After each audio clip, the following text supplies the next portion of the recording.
sort of get to know them. So feel free to grab me or anyone else. Yeah, thank you everyone for coming. Just so you know who we are and what we're here. So our company is Energy Mind, but we're not really going to be talking about that. We just happen to be sponsoring the event. So really today is more about a general piece on blockchain, cryptocurrencies. I can appreciate you all have different sort of levels of experience in it, but what we're going to be talking about assumes no knowledge. So it starts from zero knowledge, it sort of builds up over the next few months. I mean, we plan on holding these every month. So first of all, thank you for coming out. So we go to these events all over the world. So it's great to see so many people here, particularly for a first event. So thank you for that. The general format today is going to be really, really informal. We're going to talk about what blockchain is, what Bitcoin is, what are ICOs, what is this crazy industry that we've seen pop up over the last few years. And just generally, if you have any questions along the way, or if you don't understand something, I don't want it to become a really formal us talking at you. If you don't understand something, if you want us to go through something again, we'll happily do it. So, with no further delay, we'll do a bit of an introduction. So it's going to be the reason why Alain's here. Alain's our CTO, a very experienced programmer in the blockchain space and within AI. So I'll be asking a few questions, and a lot of the answers will come out through that. So first of all, probably worth doing an introduction. I'm Omar Rahim, for those of you who don't know, CEO of Energy Mind, a company based here, floor above, that uses AI and blockchain to trade energy globally. We are doing our own ICO or token sale. If you've come across that term, we'll explain it a little bit later. We can talk to you for about 5 minutes about that at the end. But really, we want to talk in general terms. So Alain, it'd be great if you could do a bit of an introduction on your background and involvement in the space. Yeah, cool. Okay. Hi everyone.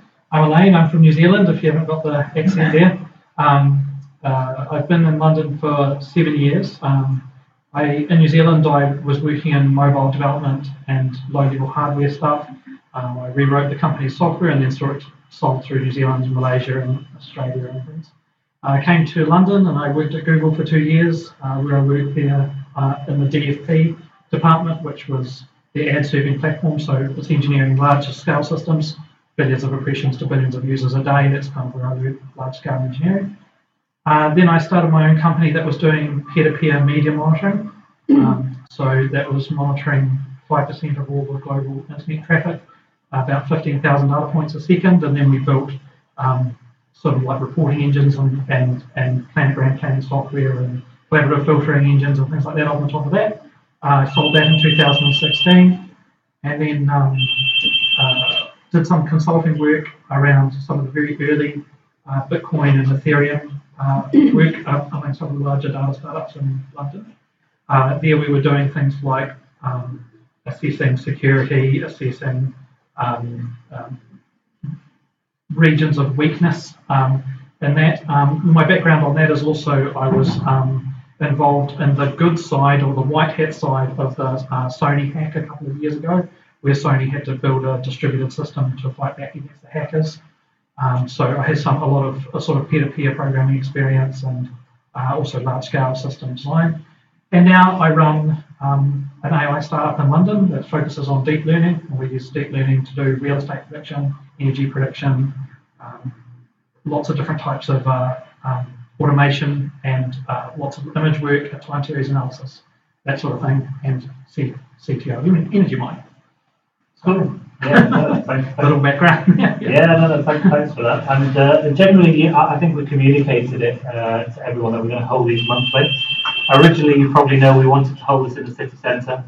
It was a bit oversubscribed for the space that we had quite quickly, which was a nice surprise, really. But our intention is to hold these around different venues within Manchester and bring you different speakers from both tech companies, established tech companies using our network, as well as startups in the space. And we're going to have sort of Skype link-ups to the biggest blockchain companies from around the world and have various speakers come in. So that's sort of the format. We want it to be an education piece. Why are we doing it? Quite simply because we want people to know we're really excited about this technology. You'll be able to find out now why in the next sort of hour and a half, really. why we're so excited about it. So we want as many people to know and be involved in technology as possible. So just before we kick off, we're talking a little bit about the tech and introduction. Just so I have a good idea, how many people here would say they really understand blockchain and how it works? Okay, cool. And how many people have heard of Bitcoin? Okay, cool. Does anyone own any cryptocurrencies at all? Okay, handful of people, cool. So the good thing is we're going to start right from the start, what blockchain is, what cryptocurrencies are, and then we'll get progressively more and more advanced, and there'll be plenty of time to break out and have a chat. So to kick things off, Alain, let's start right at the start. How would you describe blockchain to someone who's never come across it or has just heard of it and doesn't really know what you mean? Yeah, sure. So blockchain is a distributed system, and that sort of in the past you've had computers where everybody has a computer, they've got a browser, you talk to some central server, and that server is owned by a single company. That company might be Google, it might be Facebook, or these big companies, and you visit their website and there's a server there and there's a client there, and it's very much a producer and a consumer, and that's sort of the architecture that's been the internet up until now. Where blockchain is different is that when you run a piece of blockchain software on your computer, it synchronizes with all of the other computers that are running that piece of software.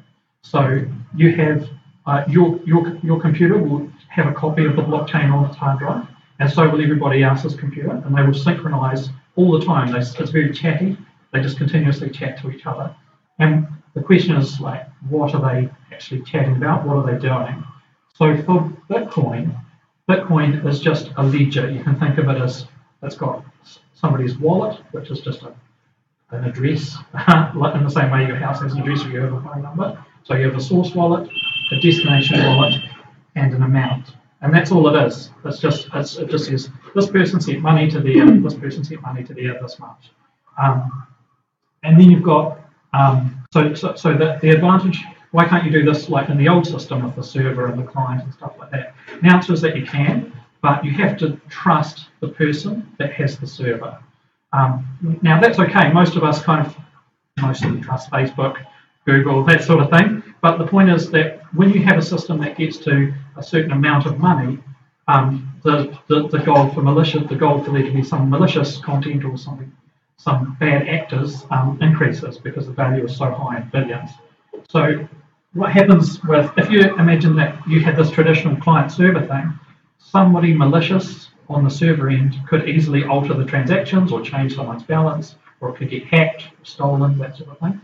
Now the difference with this with blockchain is that because my computer's got a copy of the blockchain on it, Amar's computer has, and all of your computers have a copy of the blockchain, and there's software in there that makes sure that all of that's in synchronization all the time.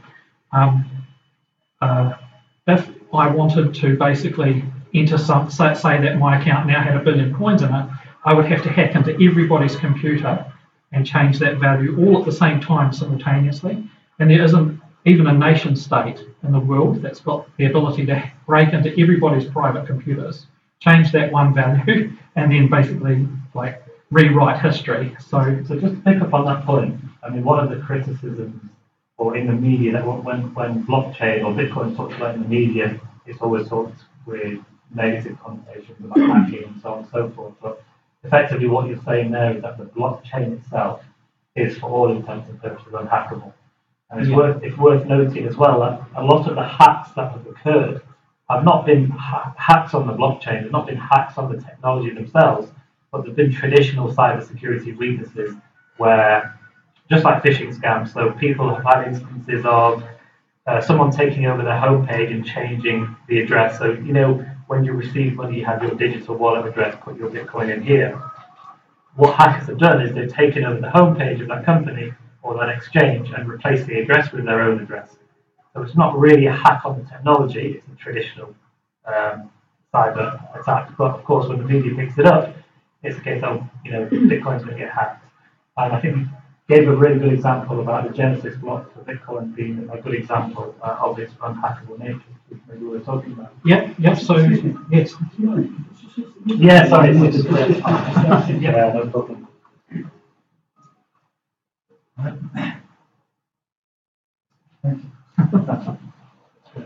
Yeah, so that's a good point. So and the blockchain is every for Bitcoin every 15 minutes there's a new thing called a block, and it gets added to the end of this long chain of blocks. So every 15 minutes there's a new block on Bitcoin, and the computers do mining, and we'll touch on mining in a wee bit in order to generate that block and what that actually does and stuff like that. But so the original, at the very start of the block, there's a thing called a Genesis block, and anybody can make their own Genesis block. You can start your own chain. It's all open source. You can do that if you want. We run several of our private test chains here that we do simulations on and things. But the Genesis block was created by the original Bitcoin creator, and he's put in there 1,000 Bitcoins into a wallet, and for anybody who can basically get it. So if you can hack that private address, there's 1,000 Bitcoins in there at a value of several thousand each, available right now. And I think that's a good testament to whether something is hackable or not, is if you put a very large reward online, if it can be hacked, it'll be gone in a day. Whereas this has been there for a very long time now and hasn't been. I think that's a really good point. So you've got an incentive to hack. So the creator of the blockchain technology put all this, effectively he knew, or they knew, or she knew, whoever the creator of Bitcoin was, put all this money and basically said to the community, okay, hack this and you'll get what's worth today millions and millions of dollars, and it hasn't been hacked. So when you hear about, blockchains going to get hacked and Bitcoin's unsecure, and Bitcoin's used by terrorists and drug dealers, all Bitcoin is an application of blockchain, and it's used as a store of value. So we use it, or people use it generally as money, digital money. So it's no different to pounds, dollars, and euros in the sense that, physical cash is often used for crime as well. So money laundering and so on and so forth. So in that instance, what we're not saying is that no Bitcoin is ever used for criminal activity. But that's just like saying cash. No cash is ever going to be used for criminal activity. So when you hear those stories, you learn over time to take it with a pinch of salt, and you use this term unhackable, and so far the sort of the proof is an example of how they get it. Yeah, and there's we're not sort of touched on it quite yet, but there's several layers to this technology. So the very bottom that we're talking about now is the blockchain itself, and on top of that is Bitcoin and Ethereum and other different types of chains. Those are definitely hackable. So and there have been very large theft and things like that. But we haven't sort of touched on that. We can talk about that in a moment. So do you want to keep going? Yeah, no, please carry on. Yeah. Okay. Cool. So if you've got Bitcoin, which is a distributed ledger, so you've got from, to, and the amount. And then you've got the next biggest one is Ethereum, which you may have heard of as well. So Ethereum is different in that instead of there being just a ledger that's to and from and pretty boring, the Ethereum is actually a computing engine that's distributed across all of these machines, and you can write software that runs on that engine. So if there are any computer scientists in here, it's Turing complete, which basically means that it's a language that you can write essentially any application on, and it's Ethereum kind of came about because of when Bitcoin was getting very popular, the excitement of the blockchain came out, but just having a to and from ledger was not particularly exciting. Whereas if you're able to essentially compute and then charge for this compute on this distributed engine, it's a lot more exciting. So basically what you have these things called dApps, distributed apps, which are written in a language called Solidity and then deployed onto the Ethereum network. And then machines on that network will run your code. And one of the examples of that is an ICO or a custom token. So you might have also heard of people creating tokens, their own tokens. And what that is that's just a very small program that implements a certain set of functionality that it must implement, and then you can deploy it onto the Ethereum network, and it will run and it will keep the balances of the coins. It will allow you to transfer wealth between people. that allow you to burn coins or mint new coins or do that sort of thing. So there's but essentially because this is computer code that people are writing in a software that's running, it's vulnerable to bugs. So some of the larger hacks have been things like you've got this when you start off your own coin, you have to initialize it, and then when you initialize your coin, you set a certain number of coins and you set the number of decimal places and its name and things like that. There was a very famous hack of this where somebody who wrote that software made something accessible that shouldn't have been accessible. So essentially they put a coin out there and then somebody else got to the thing that was not supposed to be accessible, and they basically got in there and then said transfer everybody's value to my wallet, and then they closed the door behind them. So that because that's code that's running on the network, it's vulnerable to hacks and it's got to be audited. And fortunately, we're in a really good spot right now because bleeding edge technology needs someone's blood, and all of the big hacks that have happened have taught lots of people some very valuable lessons. But now you can get all of the code that you need to do a contract, essentially boilerplate, and there's not very many vulnerabilities. And again, it's a testament to the fact that there are now sort of 20 or even 100 quite high value, more than $100 million tokens that are not been hacked. And you use this term distributed so many times. What's the big deal? Why are people getting so excited about the distributed nature of things? I mean, we often talk now that we're in a centralized model, so the economy works in a centralized fashion. Yeah. And the whole point of blockchain is that it's decentralized. So what's so exciting? Yeah, the cool part, I'll get just a little bit meta here for a second, but the cool part about distributed systems is obviously that there's no centralized point of failure. So if you look at like humanities technology in general, you'll see technology that's been around a little bit longer. For example, the power network is more distributed than the internet.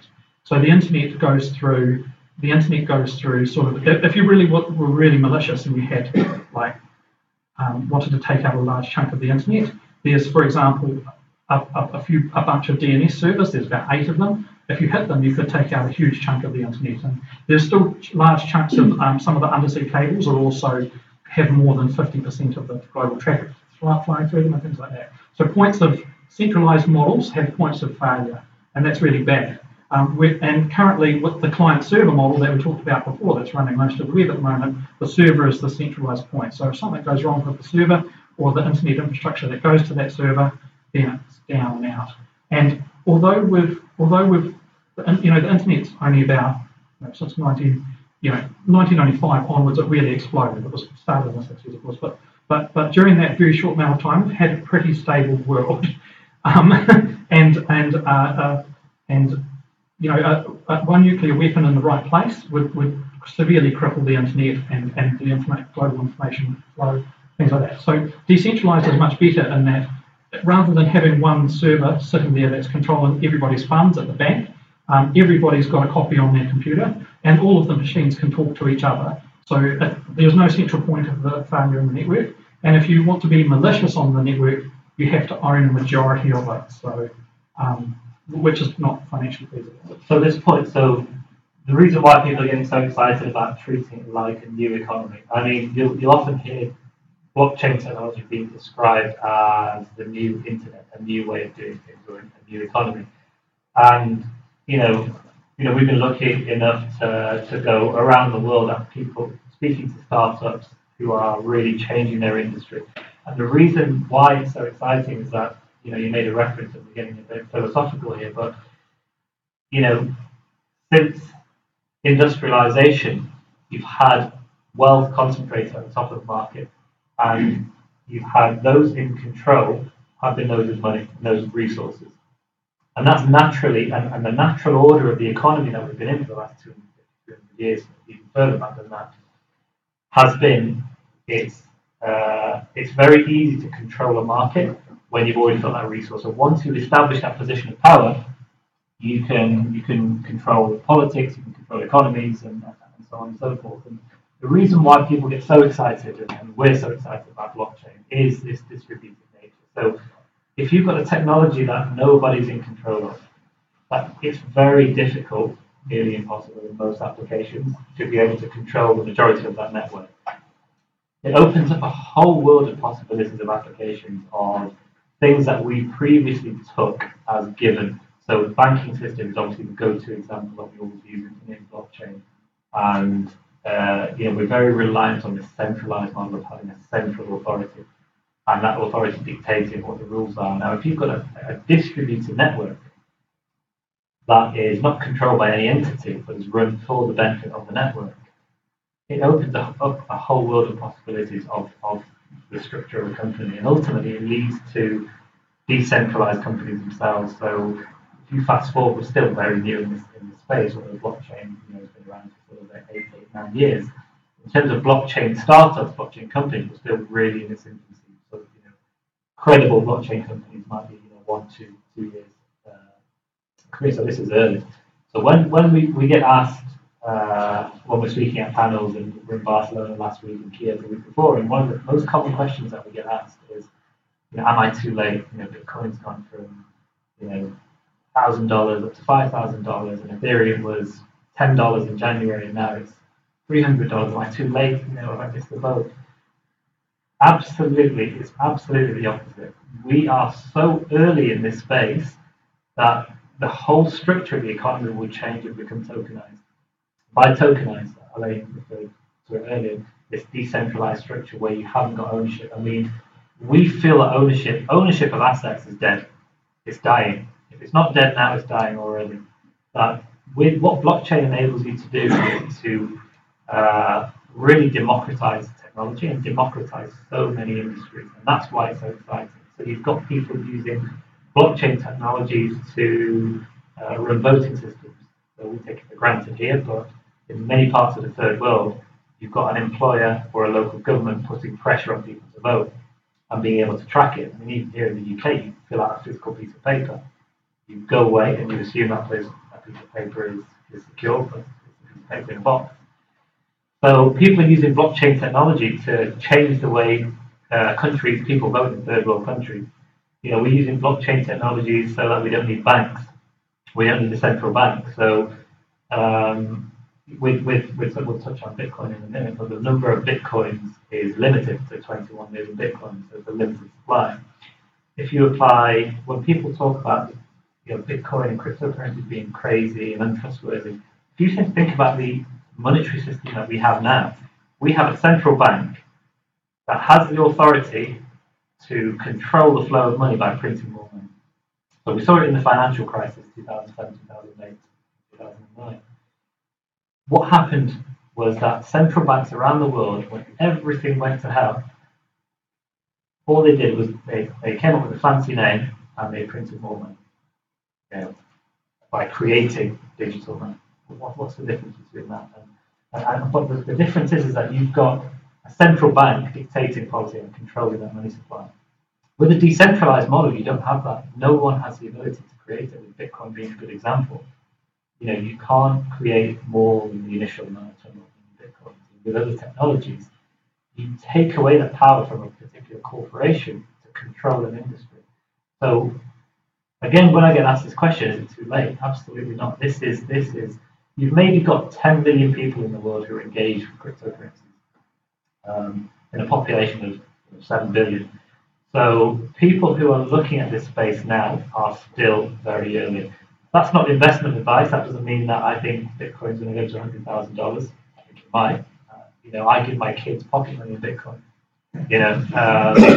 So because I think, am I going to save £100, £500, £1,000 a year, put it in my kids' savings account, or am I going to give them Bitcoin, which, if it goes wrong, you've lost maybe £1,000, £100, £10, whatever you can afford. But if it goes right, they've got $100,000 worth of value accrued over time if you get the right coin. So we're real believers in this type of technology. It's still a new space. Meetups like this, when we put this on, we expected 5, 10, 20 people to turn up, and obviously it's great to see so many people here. But one thing I would emphasise is that it is still a very new space. You are going to come across a lot of skepticism, and a lot of that skepticism is warranted. So when you have a new market emerging, a new opportunity, and an unregulated market, you're going to attract scams. And there's been countless scams, and I don't know what your views are, Elaine, but because it's unregulated in space, there's nothing to stop any one of you creating a coin. At the moment, it's not regulated. So that attracts people that want to make money quickly. And you'll see a lot of coins, even in crypto years, January is seen as an age ago. But January of this year, people were raising money for tokens, their own cryptocurrencies, or on the basis of what's called a white paper, a research paper, not even a business plan. And they were raising millions of dollars because people were seeing what was happening to Bitcoin and they wanted to jump in on the craze. So you're generally part of the, we're talking about the underlying technology, blockchain, but I do want to touch on cryptocurrencies and what is a cryptocurrency. But anyone can create their own token. So unsurprisingly, anyone has created it. And we feel that over 90% of the projects out there won't last. But that's not that unusual. It's nothing to panic over. It's just a case of you're in a new market. This is going to happen. There's going to be multiple bumps along the way, and when the technology matures, so the quality of projects will improve. And I've seen it already in 12 months. The questions that we were asking at the start of the year were, this one guy can code and he can write in Solidity, the language of Ethereum, and he's got a white paper which looks quite fancy and looks quite technical. Yeah, okay, here's $15 million. That's what the crowd did. Now, people are looking for a lot more value. Who's the team? Have they executed before? What's the technology? Have they released their code into the market?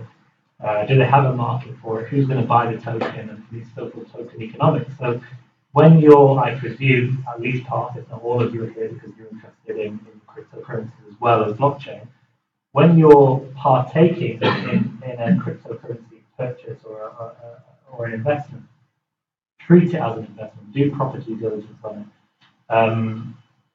The first thing to say is I read the white paper. It sounds obvious, but the white paper is as close to a business plan as you're going to get. So I would say, 90% of people won't read the white paper before they invest, maybe more. And it's a 20 to a 40-page document. And if you're parting with your hard-earned cash, there's nothing wrong. We don't. People will speculate in this market. And some of the gains that you've seen have been insane. I gave the example of Ethereum, the second biggest cryptocurrency. It was trading at $10 at the start of this year. So had you placed $10 in at the start of the year, you're now at $300. You've got 30 times your money back in sort of 9 months. So of course that's going to attract people into the market. So there's probably now over 1,000 coins, 1,000 different cryptocurrencies, 1,000 different research that you'll need to do. So it's worth. We're going to sort of break the session, have a bit of a chat in about 10 minutes or so. But it might be good, Alain, to talk about what is a cryptocurrency, what is an ICO, how are people raising this money, and how is this whole space operating. Yeah. So do we want to do that before or after? Yeah, we can touch on it now and then. Yeah. Okay, cool. So just going back to the different types of technologies, the Bitcoin and Ethereum. And most people at the moment are running code on the Ethereum network, and you have a thing called an ERC20 contract. But basically, that's a building block of code that you need to deploy if you're going to start your own coin. And in order to do that, you need a very little bit of Ethereum to basically submit it to the network, and then that's it. You've got your own coin. Because the barrier to entry is so low, everyone's doing it, of course. But from a technical point of view, it's pretty much a solved problem now. But we haven't really touched on how this stuff sort of works. So you've got the Ethereum network, and you've got basically a thing called gas, and gas is a very, very small amount of ether, and gas is consumed when this network runs your code. So what happens is somebody puts a wallet on a token on the network, and then when I say I'm going to send some ether to Omar, I pay a little bit of gas in order for that transaction to happen. It's kind of like a transaction fee. But the cool part about that is that we all kind of inherently understand transaction fees. Yep, that's cool. But the technology that runs on Ethereum doesn't have to be a cryptocurrency. It could be a voting system where you're on voting, or it could be an escrow system or something like that. It could be any application. There's a bunch of sort of scammy ones out there, like lotteries and things like that as well, as you imagine. But the point is that whenever you ask the network to do something, it consumes a very small amount of your resources, and then whatever action you've asked is taken. So from like deploying a cryptocurrency, it's really just pushing that out. Now, just where we are in the current network, so for the Ethereum network, there's going to be a thing called a hard fork on Monday. It's just announced today. So what that means is that basically this blockchain, which are these blocks that get mined and added to the chain continuously, whenever there's a code upgrade or a major system upgrade, the system basically forks, and two chains exist for a short amount of time. And there's been forks in Bitcoin. You'll see that there's Bitcoin and Bitcoin Cash, and there's also Ethereum Classic. And forks can happen because of hacks or just major software upgrades and things like that. They can even happen actually as part of normal network operation. If anyone's curious, we can talk about that. So there's a fork coming on Monday that's going to add some new functionality to Ethereum. The main one is a thing called zero knowledge proofs, but that might be next meetup. And then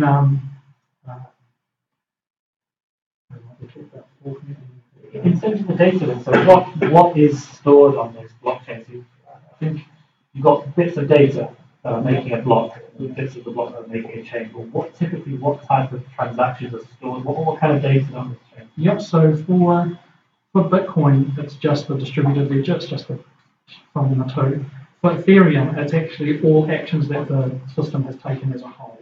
So those might be sending ether to each other, or it might be votes in a system, or it might be just the process of mining is actually people collecting all of these actions into a set block, and then basically that block gets verified by the network. So that's an interesting point on transactions. Yeah. So one of the big benefits, I guess, of blockchain is that the transactions are permanent. We've already talked about the unhackable nature of it, but one of the things that's important and why it's scaling so quickly is because the entries on these ledgers are permanent. So if you transfer me some ether, everybody on the network can see it. They can't see it's Alain paying Omar, but they can see a transaction. So one of the things is sort of dispute resolution. So if you're have to transfer money to a relative abroad or a friend or a business, indeed, so you pay your energy bill or you pay your phone bill, and you phone up Vodafone, and you paid £45 for your phone bill, but Vodafone can't find it on the system, and they say, no, you haven't paid us. You say, well, yeah, I paid you last month. It's gone out of my bank and it's just disappeared. So those kind of problems are common in every walk of life, in every industry. And what blockchain does, it produces that record that everybody can see it. So if we're transferring money to each other, it's not just me and Elaine that can see it, it's everyone on the network that can see that transaction. So you immediately take away that problem of dispute. So if Elaine's transferred me one ether, which is about $300 worth, and then I receive it, and let's say I'm greedy or corrupt, and I say, no, you haven't paid it, you need to pay me again, you must have made a mistake. At the moment, in the banking system, that would work. If I were to empty Elaine's bank account, depending on how many times we fall for it, I could keep saying, no, I haven't received it, keep sending it until I save them thousands of dollars. With using blockchain, that you don't have that problem. So we can all see it.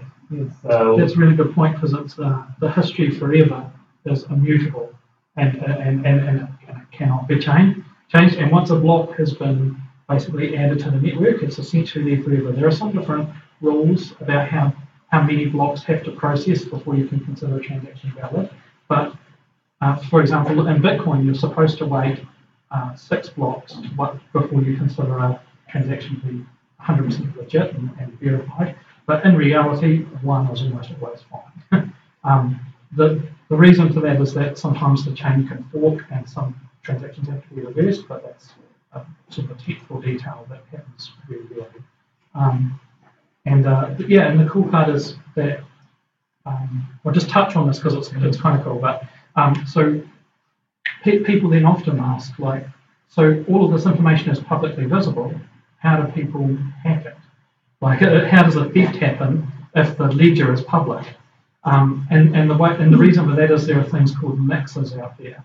So what happens is, and these are criminal organisations normally, but what happens is if you steal 100 million Bitcoin, 100 million worth of Bitcoin from Omar to me, what I would do is then I would generate 10,000 wallets and start putting coins in all of them, and then I'll start making those wallets interact with each other and other legitimate wallets. So people that own mixers own maybe 1 million wallets, and there's money going in and out of the mixers at all different places, and they're all transferring like that. And by the time it's got out to the other end of it's gone out through this huge web. It's basically untraceable. Because if you think of it like one thing moving through the web, that would still be traceable, but then you imagine there's 1,000 of them doing this at once, and it becomes impossible, mathematically impossible. I think this is what the we want to give you an honest picture. Yes, we're passionate. We love the technology. We want to give you an accurate picture of what's out there. And this is why there's two things that the established big corporates and governments are worried about. Number one is the genuine concerns about the traceability. Because if let's say if you bought some Ethereum at $10, or you bought a load of Ethereum at $10 in January, and then all of a sudden, I know plenty of people like this who've got some Ethereum at 30 cents and $1 a couple of years ago, 3 years ago, and now they're sat on $2-3 million from nothing. So they invested a couple of $1,000 and then I've got $2.5-3 million. And what happens to that money? This is why governments worry, and this is perhaps the legitimate worry. If I've now got $2.5 million in digital money, number one, as a government, what happens to my taxes? Capital gains tax. If you buy shares and the value goes up, you pay capital gains tax. So this is why governments are looking at it so closely. So at the moment, the digital currencies are not categorized clearly in terms of HMRC's guidance. So most people, quite frankly, are not paying tax on this income. So this is one of the reasons why governments are worried about it. So there's a load of people that made a bit of money, whether it's a few $1,000s or $10 million, probably the same. How does the government do it? And the example that they gave, if you were to hide your money and transfer it into 10 different wallets, how does the government trace that? So that's one of the things they're concerned about. The second thing that corporations are concerned about, which is a slightly different worry. So what you'll find is that lots of corporations will tell you that the technology is used by drug dealers, terrorists, it's used to hide money. And then you look into why they're actually warning against cryptocurrencies, and it's because simply they can't control it. So the biggest threat by far to traditional finance markets, Wall Street and the City of London, is cryptocurrency. Because if you don't need that central entity anymore, you don't need to pay them massive fees. They can't control the market, and these banks are often 150, 200 years old, and all of a sudden you've got this threat, and it's not a threat that you can go and kill. You can't kill a cryptocurrency that's got traction like Bitcoin. How can you control 10 million people? So this is why corporations are so worried about it. The thing that always makes me laugh is that the very people that are warning against cryptocurrencies are the same people who are building their own blockchain. So the biggest investment banks in the world who are warning, I don't know how closely you follow the space, but JP Morgan CEO is one of the biggest examples. He came out with a statement that said Bitcoin's a fraud. This was when Bitcoin was around $4,000, $4,300. So obviously the general public took that as quite a scary message. The price went down to about $3,000. At which point the bank, through 3 or 4 different funds, removed bought some Bitcoin. So he also threatened to sack anybody that had Bitcoin. Yeah, exactly. And we know for a fact that one of the biggest blockchain development teams is actually JP Morgan.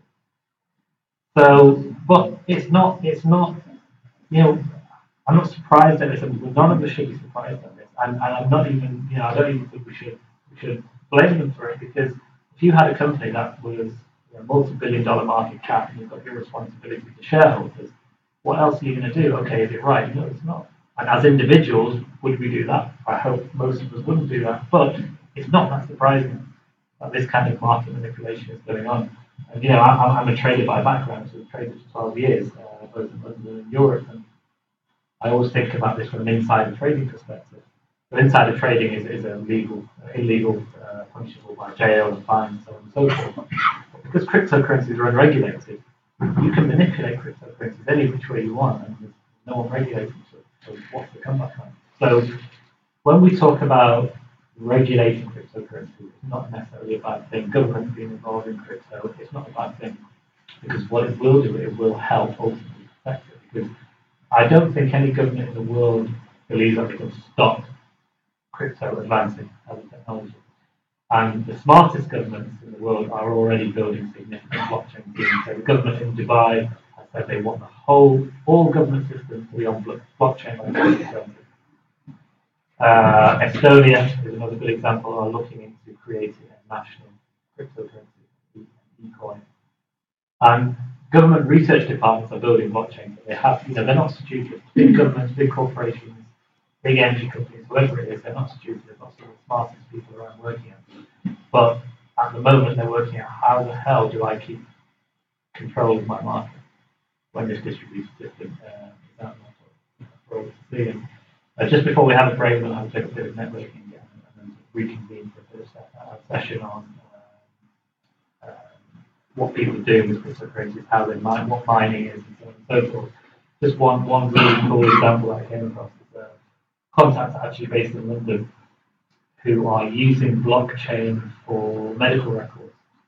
So at the moment, if you look at something like medical records, you've got things written on pieces of paper. So if you get ill in another city, never mind another country, the doctor there has to figure out, okay, well, are you allergic to this medicine, or what blood type are you, and so on and so forth.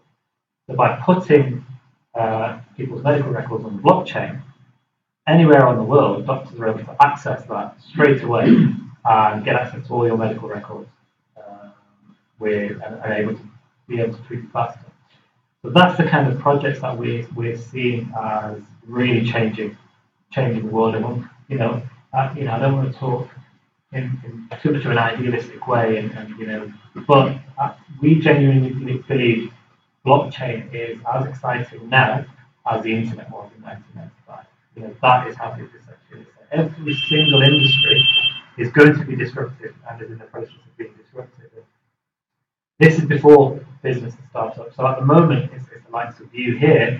You can go out and buy cryptocurrencies. Anyone can go out and buy a cryptocurrency. The one thing I'd say to everyone is that if you're interested and you remain interested after today, if you haven't done already, go to some of the big sites and buy $10, £10 worth of cryptocurrency and store something in your digital wallet. Move coins around from wallet to wallet, and plenty of guys can help you point you to some great resources on that.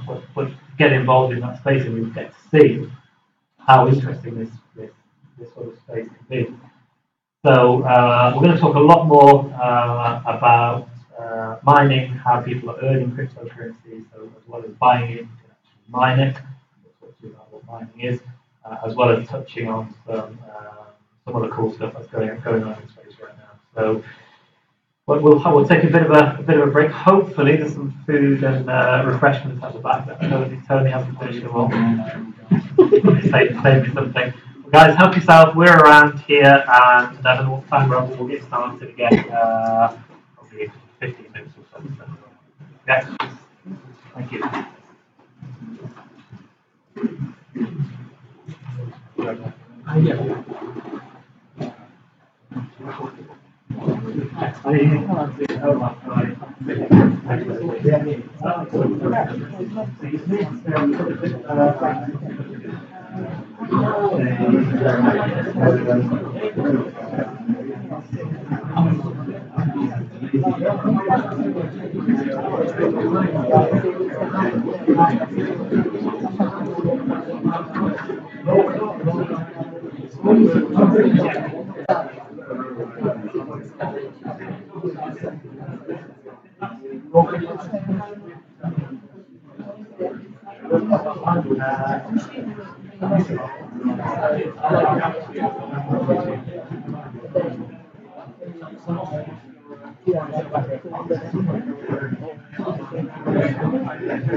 I dropped in my bag about 2,000 cards of other people who probably out from networking. Yeah. Yeah.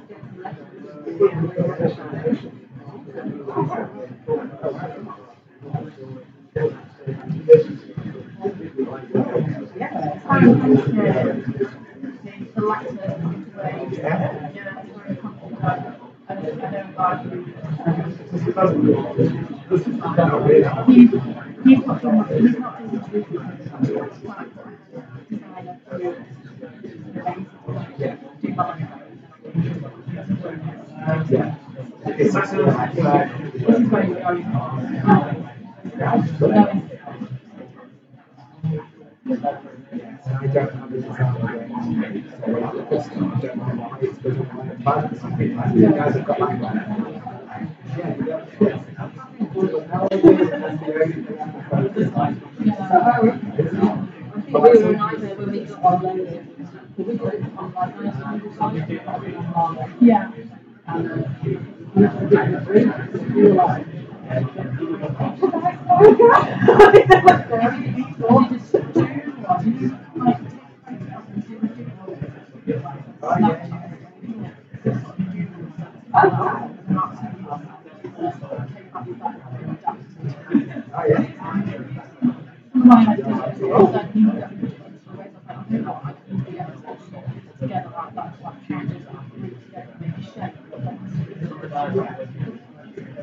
It's like looking at it.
Yeah.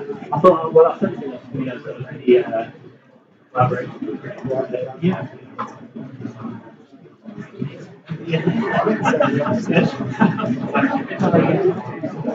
Yeah.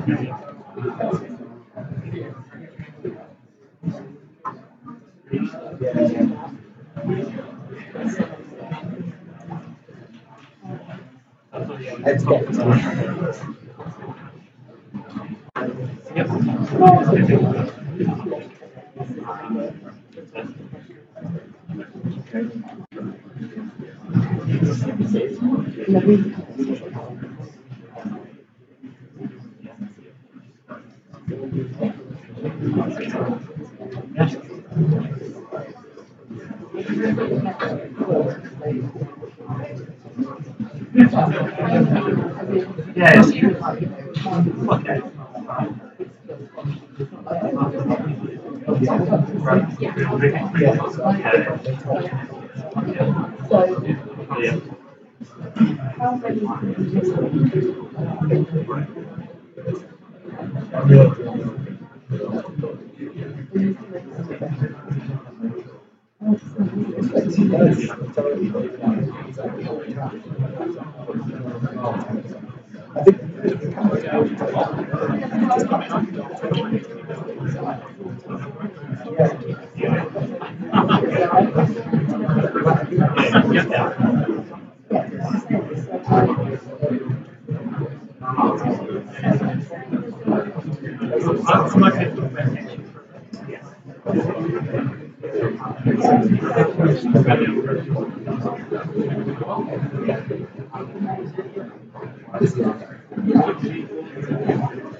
Right, should we kick off again, guys?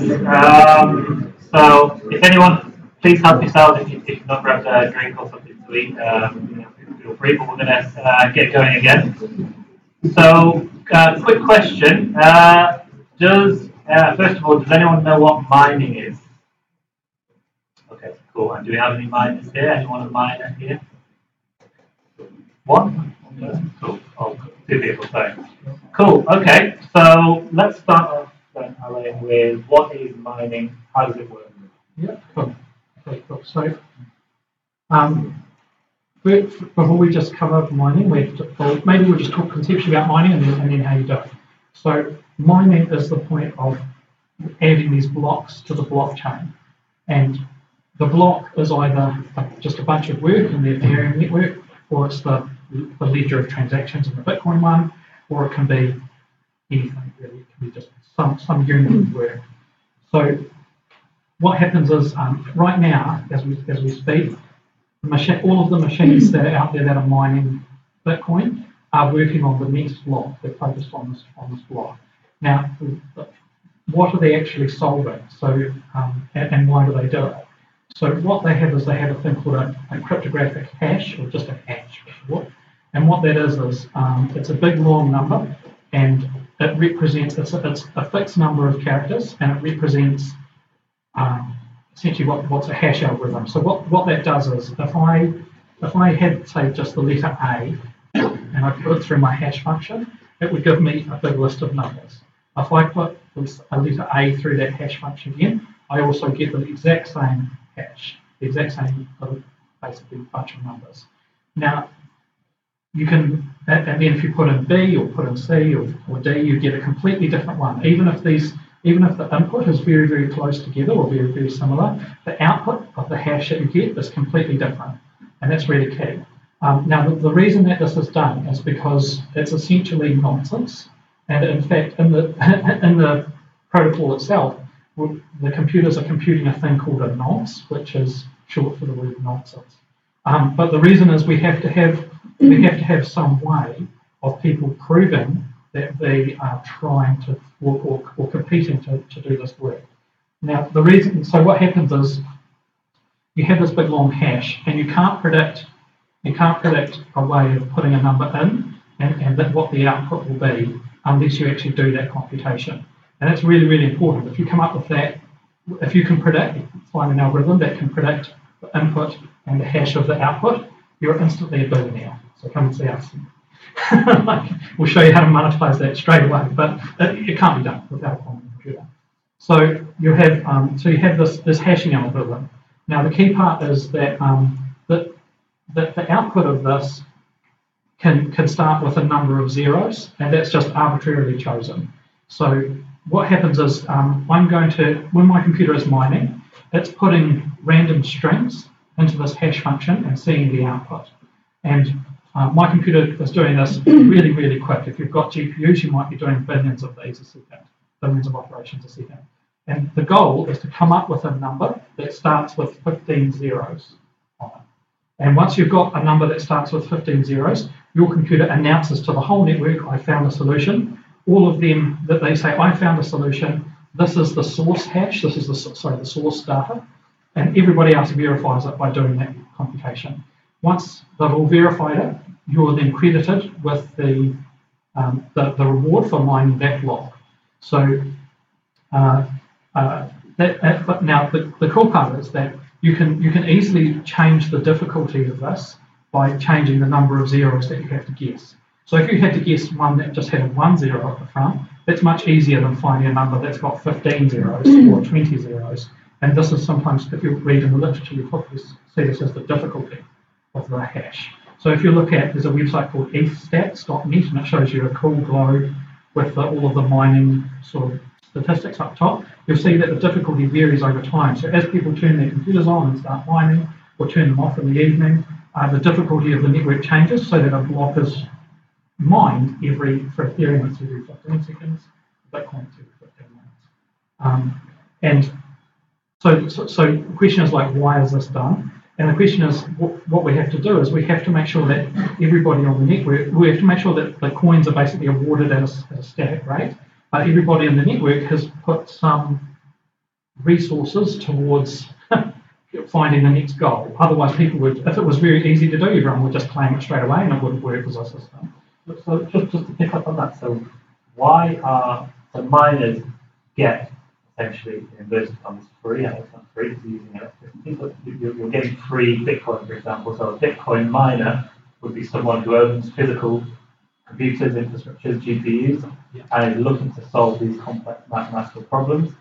If they solve them, they get awarded a bit of Bitcoin. Yes.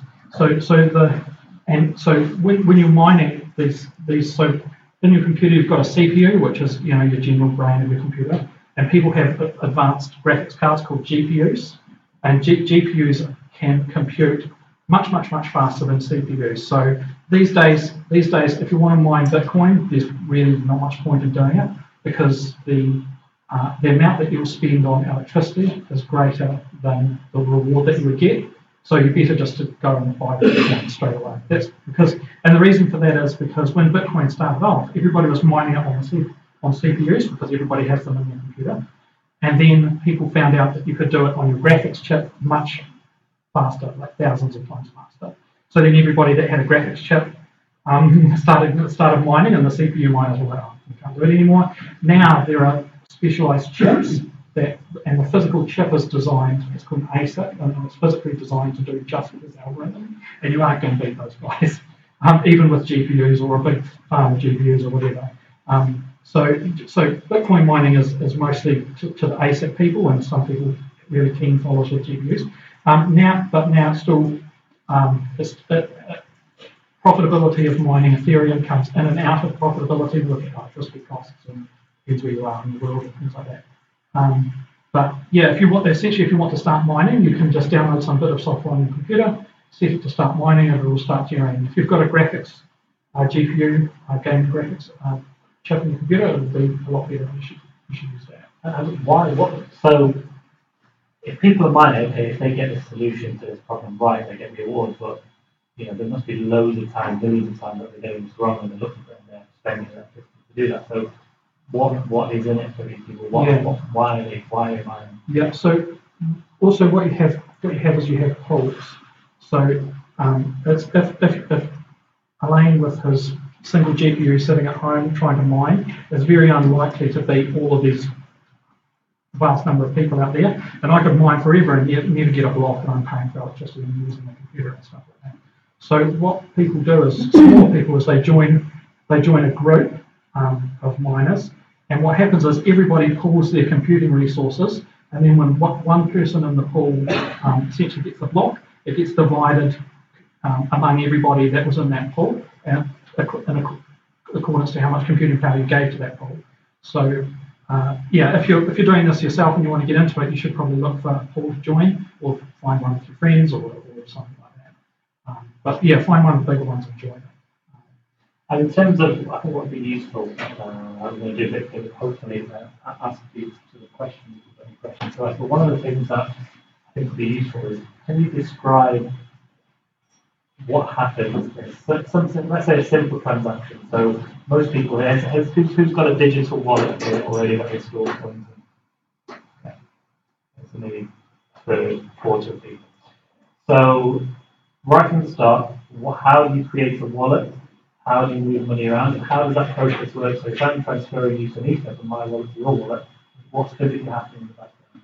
Cool. Okay, so what you have to do is, most people are best to, so there's some software is called Mist, which is like the official Ethereum one, or Parity, or these softwares will allow you to create a wallet on your computer. When you create a wallet, you're creating a thing called a public and private key. And what that does is that is essentially a password. Okay, but it's much stronger than a password because it requires a supercomputer to break, or maybe even beyond a supercomputer. So, but essentially, a private key is a password. So, and your private key is your wallet. Now, if you sign up for on some sites like Coinbase.com or MyEtherWallet or sites like that, you just sign up with the username and the password. They generate the private key and they store the private key on their server. And whether you want to, but then you do have to trust the person that has that private key. So people who have a large amount of Bitcoins or Ether, they generally have the private key themselves. They might have it on a different computer that's not connected to the internet, or you generate it and put it on a USB key and store it somewhere really safe. And then once you've got the point is that a private key is essentially your wallet, and it holds your balance. And if you lose it, you've lost your balance forever. When I send, if I've got now that balance itself, like where is that stored? That's what's actually stored in the Ethereum network. So on the Ethereum network, there is a token called Ether. So the Ethereum network actually uses its own technology, and that holds the balance against your private key, and that's stored on all the computers across the world. That's what can't be manipulated. So when I transfer money from my wallet to Omar's wallet, what happens is I use a bit of software called Mist or Parity, or one of these Ethereum softwares. They're connected with the chain and they're mining the chain. So when I transfer my balance, I cryptographically sign, which is basically a way of saying that this command essentially comes from your private key and can't be faked. But it says, they cryptographically sign this thing that says Elaine's going to transfer money to Omar, and that gets broadcast to the network. And now any of the computers on the network could actually execute that.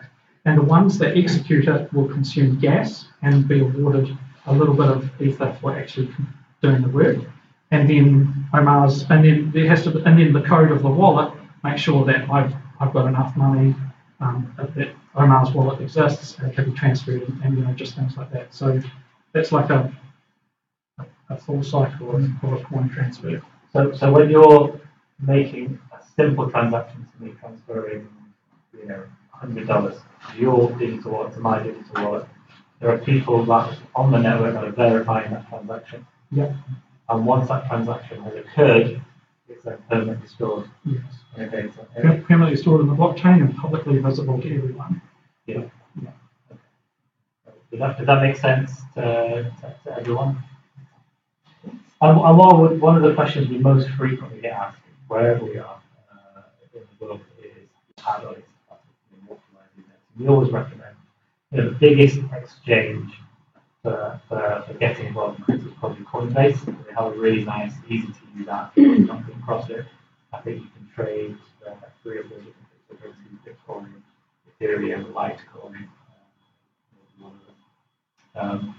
So what we would always suggest, if you've got, the best way to get started is just to create a Coinbase account. You know, it costs crazy, like 10 million yen or something, and just buy some digital currencies. You can connect it to your debit card, and start off with a small amount, £10, £20, £50, whatever you do, just to get used to monitoring the price. Then you've got your balance on there, and you've also got your sort of the market price of the coin as well. So all these coins, if it's not clear, all these coins are freely floated. So who decides the price of Bitcoin is just like the market. Will move the price.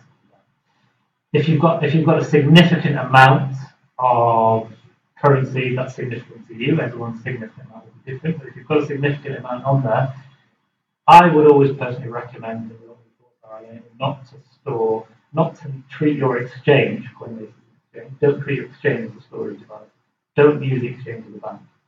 Because ultimately, the exchange is still based on service, and exchanges can be hacked. A blockchain can't be hacked, but a server can be hacked. So if you've got any significant amount, do the trading on the exchange, on the platform like Coinbase, but then transfer it into a digital wallet. When you're getting started, we recommend just use something like Coinbase. Yeah. And there's a dozen exchanges that you can use. I think Coinbase is the easiest to use. So okay, so we've covered mining, and what I wanted to do now is talk a little bit about ICOs.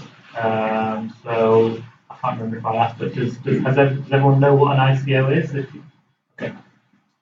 So an ICO is an initial coin offering, basically someone creating a coin. So in the traditional world, we have what's called an IPO, initial purchase offering. So what that means is when a private company lists itself on the stock market, it usually does what's called an IPO.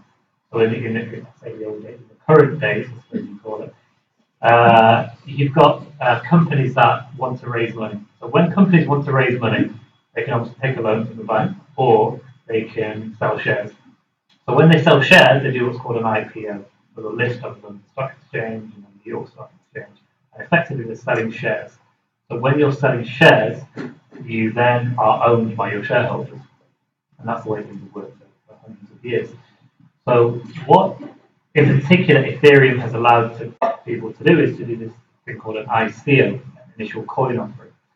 So you're not when you're creating, as a business, you're creating a token, and you're selling that token to people that will buy it from anywhere around the world.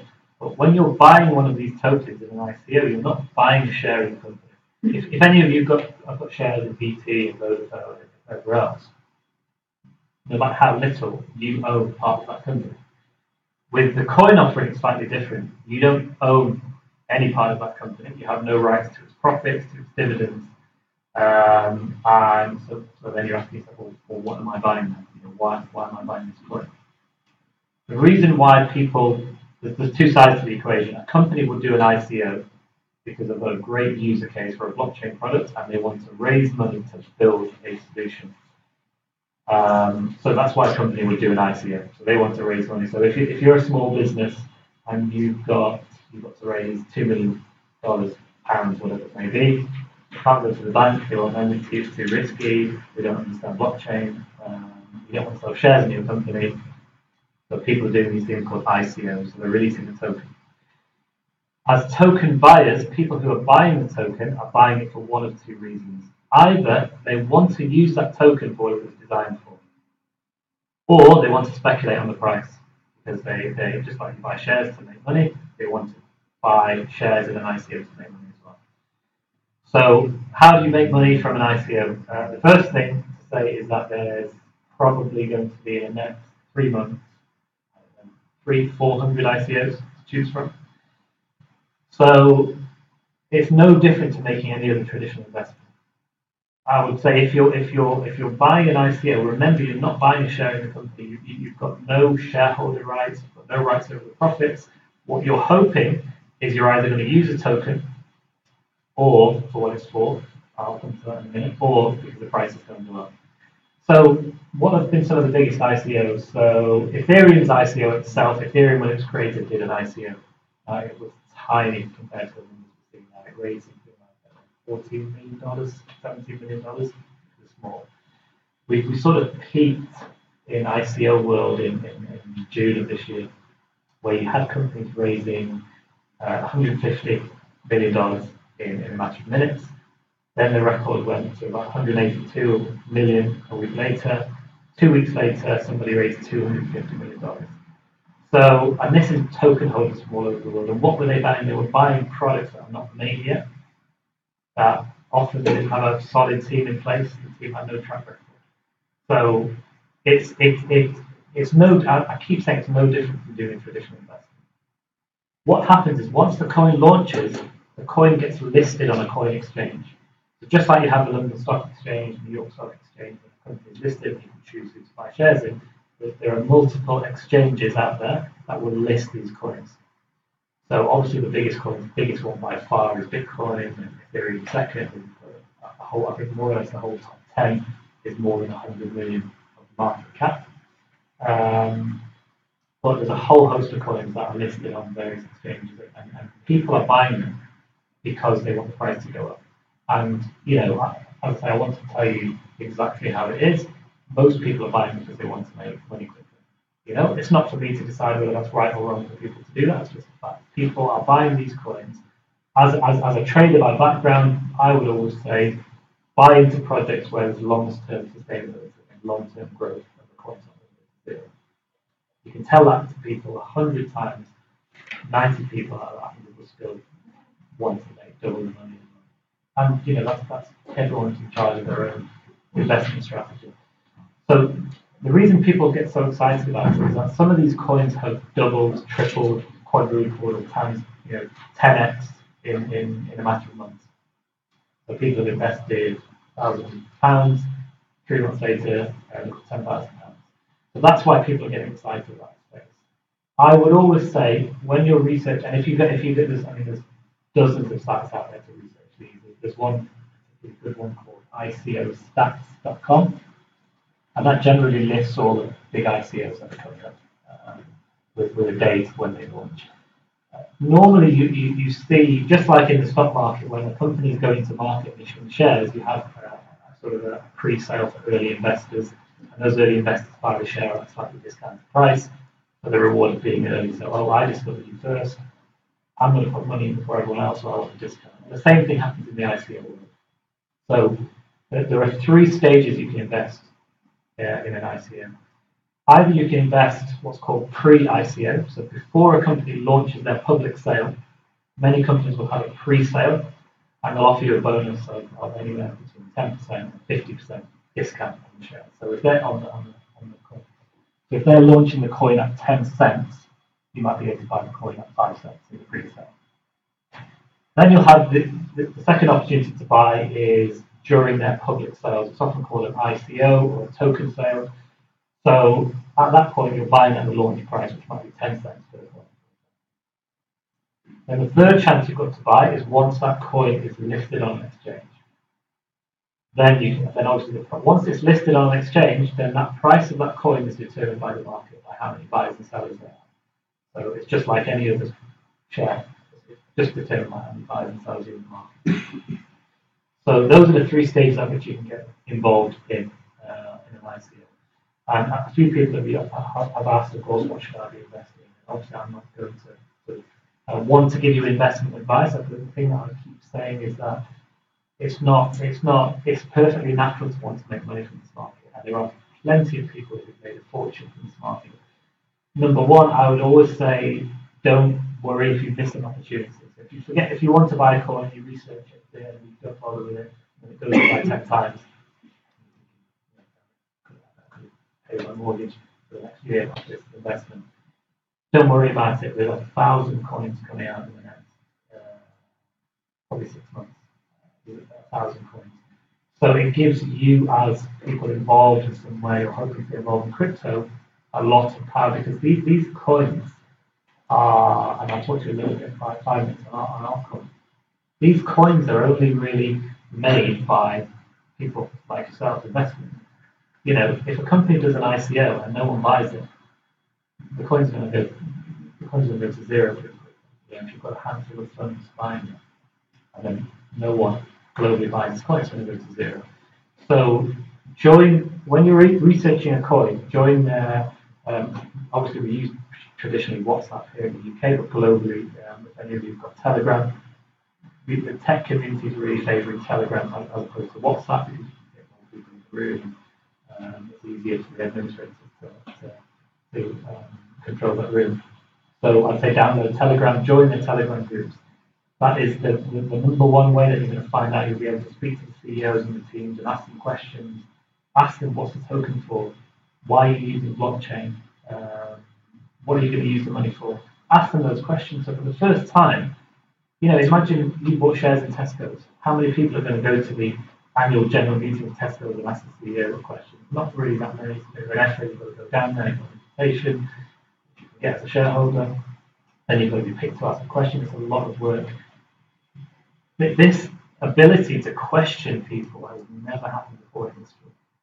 You, as token buyers, and I am a token buyer myself, I go in these rooms, I've got dozens on my phone, and ask the CEO, ask the team, what are you going to use the token for? How much money are you raising? Why are you raising $10 million? Why are you raising $100 million? Which markets are you going into? Do your homework on it. It's your money that you're investing. And read the white paper. I've said it 3 times. Read the white paper. The white paper is the best opportunity for you to find out whether this coin is complete crap and it's going to go to zero and you're going to lose your money, or whether actually this has got a shot at being something sustainable. So that's how people are getting involved in the crypto space. They're researching coins. It's not always the cheapest, which is a big bugbear of ours, but to go to these conferences. One of the biggest frustrations for me is these conferences, the ones where these companies are basing themselves on. Number one, they're all spread all over the world. It's very expensive to get to. But also the tickets are about £500-600, which is very prohibitive most times. A lot of them are streamed online, so even if you find a really cool event that costs £600 to go to, just check if they've got a live stream. So there's plenty to go to. And go to meetups like this.